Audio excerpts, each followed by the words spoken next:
Alright, what's up guys? NinjaDeathStrike here, bringing you another Pokemon Showdown battle. As you can see, we've got these lovely 3D sprites on Showdown now. They look pretty nice. Still a few issues they need to work out. Gengar is massively giant. He's bigger than Dragonite and Landorus. That seems kind of odd. And the sprites don't really do much. They just kind of hang out. So it'd be fun to see them a little more animated, but definite step in the right direction, I think. Showdown's really showing that they want to be the premier battle simulator and want to be as close as they can be to battling on the actual game cartridge, which, you know, that's a lofty goal. Even if they don't make it, I think that their mindset is right to make the best simulator they can rather than just kind of make a functional one. So anyhow, we'll have those to look at today. I'm going to be up here at the top. I haven't changed my team. I haven't had time to really play a whole lot. This team seems to work for me, so I'm just going with it. But yeah, same team you guys are used to seeing. My opponent's down here at the bottom. He's got some interesting stuff. He's got this Helios, who is way better than he has any right to be. He doesn't look like my opponent's running weather. Helios really shines in the weather, but it can get both dry skin and it gets dry skin, solar power. Like, it gets 3 different weather abilities, maybe Sand Rush or Sand Force. So basically it could have dry skin, so I need to watch out with Starmie. Got a Medicham here. It's probably his Mega. Mega Medicham seems okay. Not fantastic, but okay. And then these guys are all OU staples. We also have an Espeon, which I'm pretty sure I completely forget about this game and play right into. So let's see how it's going to go. He's going to lead with Azumarill. Unsurprisingly, I'm going to lead with Bogart, and I'm assuming, yep, I burned myself right off the bat. Forget what Espeon does. So that's great for me. Going to give him some value, and then I get hit with a Dazzling Beam because I also forget that Sableye is now weak to something. So that is bad for me right off the bat. Basically kill my Sableye due purely to my own stupidity. I'm going to switch into Beefcake here, my special wall. Going to eat that crit Psychic like it was nothing. I mean, crits aren't as powerful as they were before, but still, less than half damage off of a stab crit. Beefcake is a Beefcake. He's just going to stay in. He doesn't care what this Espeon's going to do. He's just going to stay in and kill it. So I'm going to go for the Roost here, try and get my health as high as I can before I take him out. That way, you know, I'll still be able to switch in safely to some other things later if I need to. Unsurprisingly, he's going to bring in Helios here, try to threaten me out.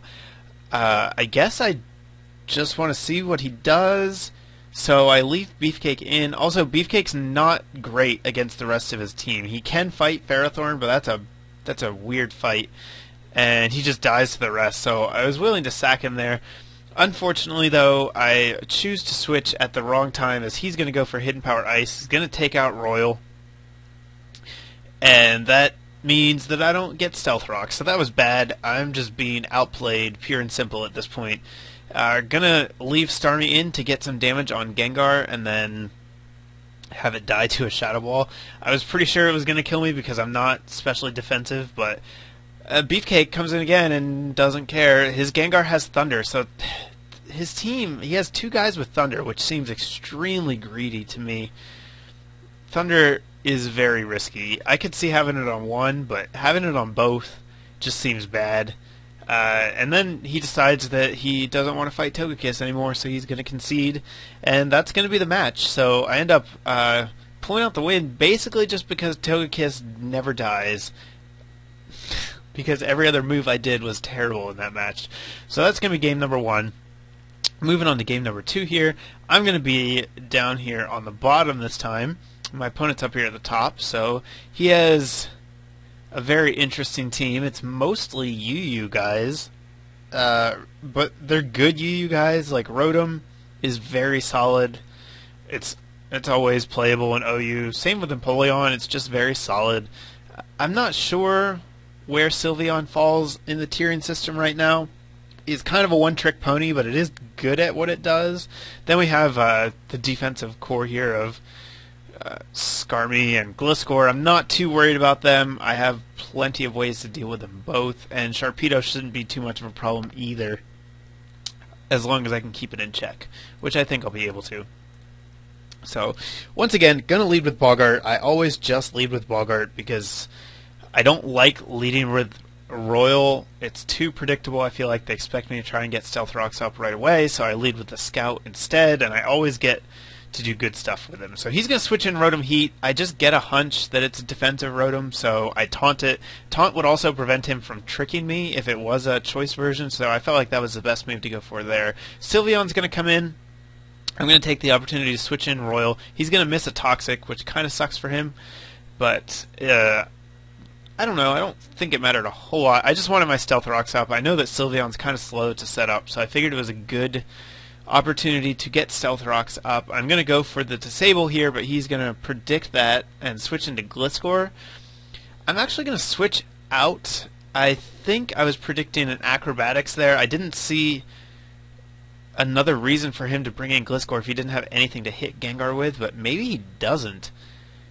Because, well, I guess he went for Stone Edge. Stone Edge could hurt a bit. I am predicting the Protect here, though, so I'm going to switch back into Gengar as he goes for the Protect, and then take him out with a Shadow Ball. So Gliscor's down. That's probably his Stealth Rocker, although Empoleon can get Stealth Rocks, and so can Skarmory.